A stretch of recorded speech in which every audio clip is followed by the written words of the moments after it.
All right, so let's talk about Stranger Things. I just got home. I just finished watching part two of season four, and I kind of want to just talk about it and talk about it briefly, non spoilery, and then kind of get into the spoilers after. Get the spoiler part of the video. Just click right. I'll put this here somewhere. It's fine.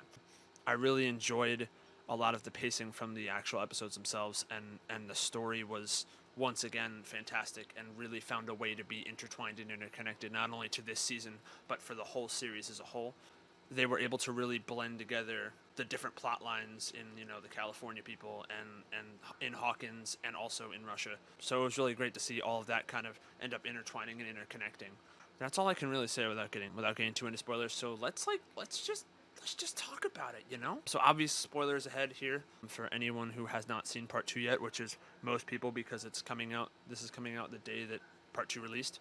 Just let's just get into it. Immediately off the bat, I hate that Stranger Things decided to continue with the pattern where they create a really likable character, get the entire audience to collectively love and adore him, and then they proceed to kill him off. It was frustrating to watch that happen. I really thought for a second that Eddie was going to live and make it through, and it was a little bit of a gut punch to see that happen. I really love that Eddie was kind of the hero of, in a very small way in the grand scheme of things. I mean, he distracted the bats for a while, but he did a very heroic thing in basically charging at them and basically charging to his death. And I'll tell you, I cried when Dustin was talking to Eddie's uncle, and he was like, your nephew died a hero, and that was something that was, I had a good cry to that.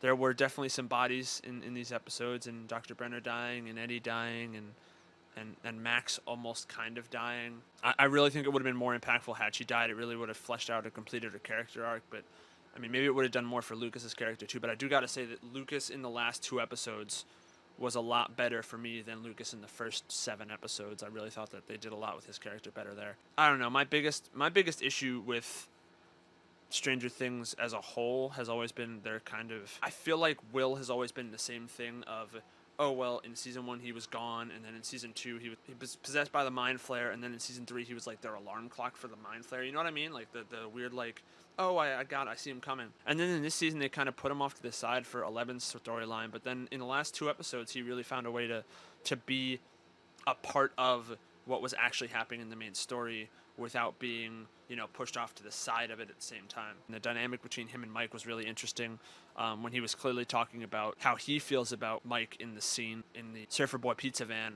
and you definitely could tell that something was going on there. And even Jonathan was like, "Oh, what's going on over there?" That was really great to see, and I really appreciated what they did with his character in the last 2 episodes. And then um, the shock at the end that like, oh, he's still connected to Vecna, and like Vecna's still alive in the Upside Down. That was really cool as well. Even though they still use the same little neck touch. What happened to the Russians though? I just realized that. Like, what happened? What happened to the Russians? They got on the plane. Did they meet up somewhere or something? How did Hopper and Joyce end up not? Where's Murray? Anyway, yeah, I really got annoyed with the basketball player like subplot thing of Jason kind of headhunting people, and like he pulled a gun on Lucas, and I was just like, that's you're not gonna. No, they just kind of got super annoying and super like insane, and then we just kind of don't know what happens to them when they flash forward the 2 days later. Just kind of like they're gone now. I guess the earthquake and hell basically opening up from the bottom kind of got them to realize that maybe they shouldn't be involved in this. But yeah, I feel like it left a lot open, which is great because there's going to be another season. They couldn't end the show there. It was a very good way to wrap up, the Russia subplot and getting the California people back to Hawkins. It just really tied it all together in a nice way while also leading it into, hey, this is what's going to happen next season. Like, we're going to still fight Vecna. Vecna is still alive in there somewhere. It'll be interesting to see, quite frankly, who ends up dying next season, because this is definitely not over. They're definitely not be able to stop him without any resistance. I will say, though, that my emotions were also very high when Hopper comes through that door, and 11 left the door open 3 inches, just in case, and I lost it. I lost it sitting there listening to them, listening to them bond again, and go over like, oh, your hair's gone, and your hair's gone too, and that was crazy. The scene in the Surfer Boy Pizza with Will and Jonathan, where you could tell that they were saying more than what they were actually speaking, was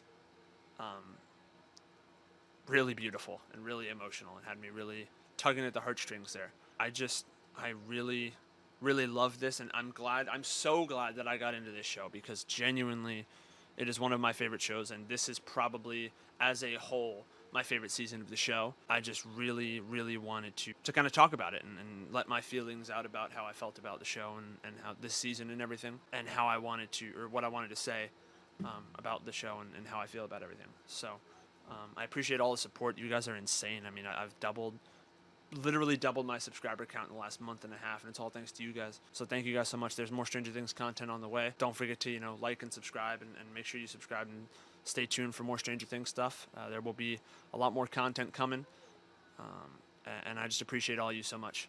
So I will see you in the next video.